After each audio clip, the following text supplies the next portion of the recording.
Hey everyone, it's QuickyBaby and welcome back to World of Tanks, and today we've got the pleasure of watching Pro Jock from the European server playing in the Tier 8 German premium heavy tank. It is the LÖWE. I can't believe it. I actually went to go and check the channel's history as to whether I've featured the LÖWE before. Never have I ever featured the LÖWE since it's one of the original Tier 8 heavy tanks in the game that was available immediately inside World of Tanks. I have no idea why that is the case. Maybe it has something to do with the fact that I never truly really fell in LÖWE with this vehicle. I'm sorry, the puns, they gotta stop even in the title of this video, really. Never really fell in love with this tank. It never really just got me, because back in the day at least it had way worse upper hull armor, it had even worse side armor. Its turret wasn't as good as it is now, and its gun performance just wasn't quite there. Wargaming buffed this vehicle tremendously, albeit about 3 years ago now, to put it in a position where it was very decent. A lot like what they did with the T-34 when they buffed that tank. Another one of the very early Tier 8 premium tanks inside the game. But by that stage, of course, there were a lot of other different vehicles that weren't, you know, your slow, trundling heavy tanks to play at Tier 8 to be able to get into position and to duke it out with your opponents. Now, I'm not saying that it's not a fair playstyle. I'm not saying that it's not an interesting playstyle. It's just not quite the playstyle for me. I'd rather be bombing it around on the battlefield in something fast or something with an autoloader. And I'd probably rather play my Tier 10 heavy tanks, as the German heavies were actually the original tech tree that I went down, rather than playing premium heavy tanks, which are slow but also strong, like the LÖWE. So I believe that's why I kind of missed out on this on the channel for all of those years. But it's really good that Pro Jock is going to give me something to talk about here. He is going to have a stonking game in this vehicle, and it starts off with the LÖWE in position. The LÖWE hiding its lower plate on the rubble. The LÖWE using its very calm, methodical gun. This vehicle does not have very high DPM. In fact, it's got one of the worst damage per minute on any Tier 8 premium tank at 1,600. It doesn't kill its opponents quickly, but what you will see is how consistent the gun is on this vehicle.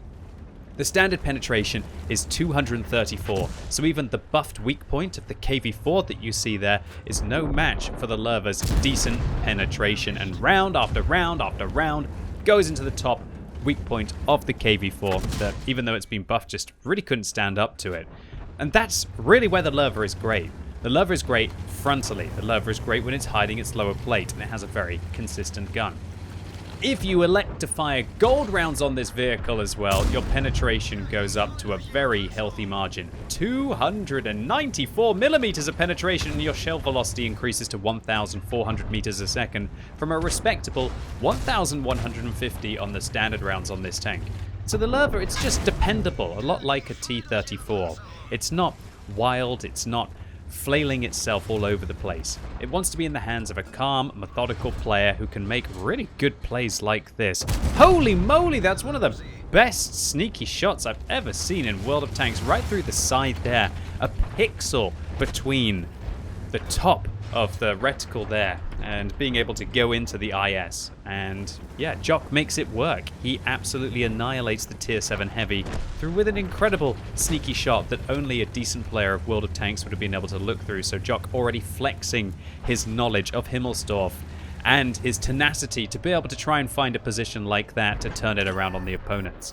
So Jock here kind of does a little bit of a panic with the standard rounds on this vehicle there. He tried to find a gap underneath the spaced armor gun shield that the Super Pershing has. However, unable to do so, Jock does the right thing in this scenario, which is to dab the 2 key to load the gold, and now the Super Pershing's lower plate, and even probably the upper plate, is not going to stand a chance against the ammo.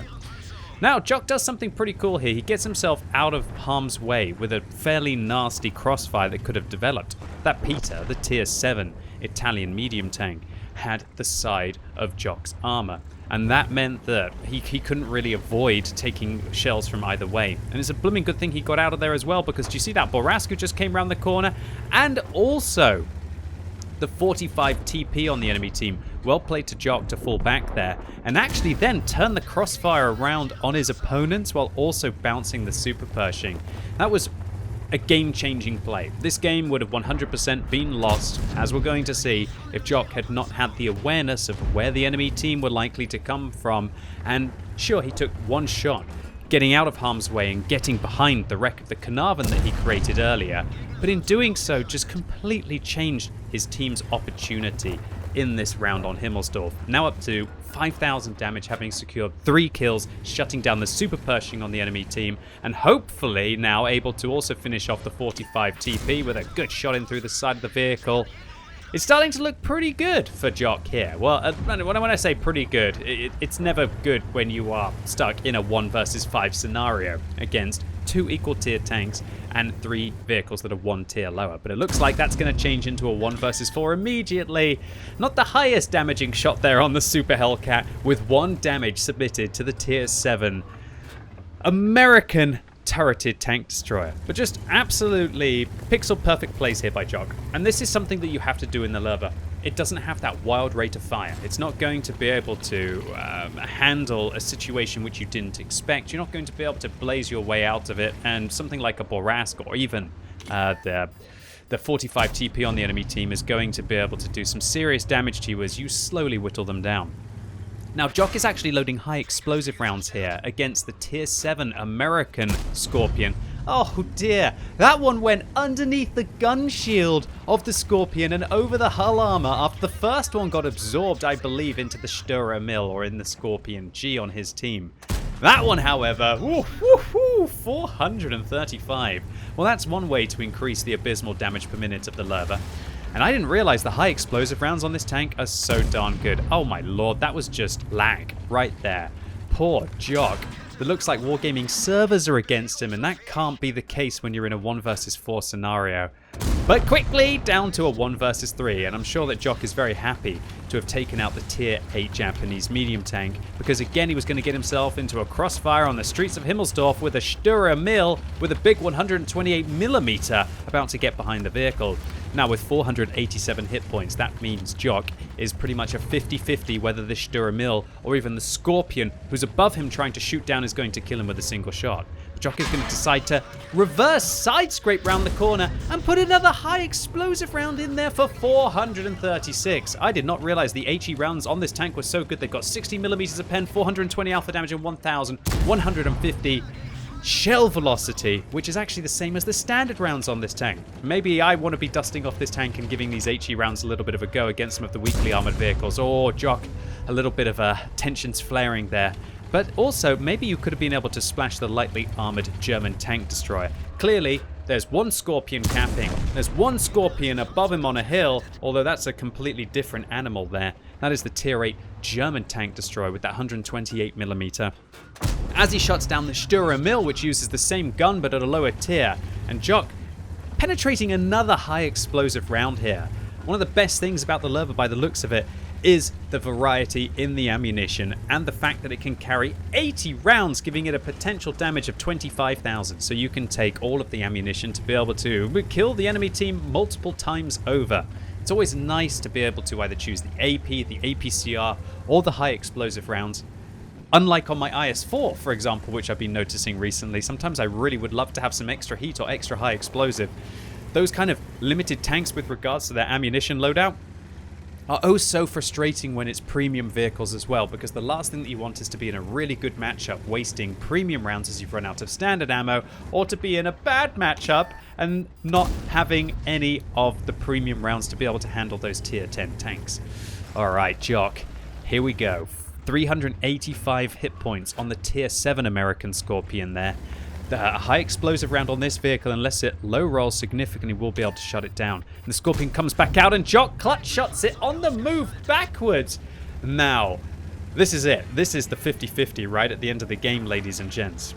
Jock had a 1 versus 5 scenario, vanquishing tank after tank after tank, now changing it to a 1 versus 1. And considering how healthy the STA-1 and the Scorpion were on the enemy team, and a full health Störer Mill, this has been an absolute run. But still, all it's going to take is one shot from the Scorpion, and it will be a 50-50 whether Jock is going to get shut down immediately? Is it going to be a heartbreak, or is it going to be the one that everybody wants, the Kolobanov's medal? We're just going to have to wait and see. All right, so Jock was looking through that mid-ridge, or the mid-line there, along the 5-6 line to see if the Scorpion would be towards the west side of the cap circle. That unfortunately wasn't the case, and it doesn't look like the Scorpion's probably left the east. So I really like what Jock's doing here.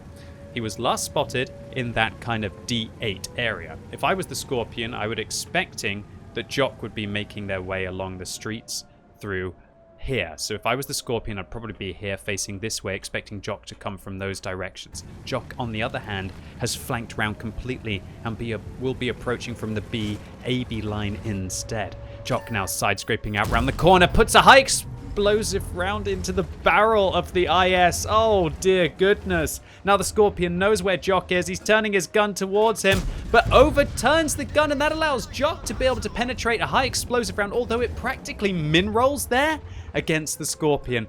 50-50 whether this one will shut him down, and of goodness, it does. Thank goodness for that. I was getting very nervous as the Scorpion had his gun right on Jock there, that he was going to nail him and remove his remaining hit points. Jock in a freeze frame up in the air here, where my emotions would be as well if it had been me taking on this 1 versus 5 in a vehicle which, one of the classics, right? The LIVESTREAMS. And I just can't believe I haven't talked about or featured this vehicle on the channel right up until this point. So Jock, a massive congratulations to you for winning this 1 versus 5. And thank you so much for uploading your replay on the What Replays website for the community to enjoy. I truly hope I did your magnificent plays justice, and I was rooting for you right the way to the end. So unsurprisingly, an ace tanker here for Jock, and yeah, this was a mother of ace tankers. 2,288 base experience, boys and girls. That is tremendous. A Radley Walters medal for the 9 kills in this game. The one that everybody wants, the Kolobanov's medal for standing alone against 5 opponents, a Defender medal for shutting down the Scorpion inside the cap circle, and a steel wall here for Jock as well, blocking 3,030 damage, enough to kill the vehicle 2 times over, and a high caliber for 8,098 damage. And yeah, what do you think is going to happen when you're playing a premium tank? You don't only fire gold ammunition and you do 8,000 damage. Yeah, okay, 324,000 credits profit. Do you know what? I'd be really happy if I was able to achieve that in a frontline game, let alone a random queue game of World of Tanks. And I really feel like I could learn a lot from Jock's calm, methodical plays inside this game. Just holding position, waiting for the opponents to be able to make the misplay. The LIVESTREAMS, as I've mentioned, is not the high damage per minute beast. So by being able to read the map well, which Jock clearly can do, getting himself out of harm's way down that alleyway, he just put himself back in the game and set himself up for one of the best rounds of World of Tanks I've ever seen in a tier 8 premium tank. So Jock, once again, congratulations to you. Thank you so much for uploading your replay on the What Replays website. I thoroughly enjoyed it, and I hope all of you who watched this video did as well. If you did, make sure you give the video a thumbs up, but if you hated it, give it a thumbs down. And if you're watching this video as it goes live on Sunday, it's time for the World of Tanks Tech Tree Showcase live right now on twitch.tv/QuickyBaby. And this week, considering that the T110E4 has just become top of the tree, what better time to feature it for an entire showcase? You can come and take a look at the American turreted tank destroyers. Find out, are they more of a tank destroyer? Are they more of a heavy tank? Is their flexibility a strength? Or do they end up kind of in a bit of a no man's land? I'm going to break it all down for you today and show you some of my tips and tricks to be able to get up the tech tree so you can see if it's a line that's worth grinding. So I'm really looking forward to seeing all of you right now on twitch.tv/QuickyBaby. And as always, thank you so much for watching. You've been epic, and hopefully I'll see you soon.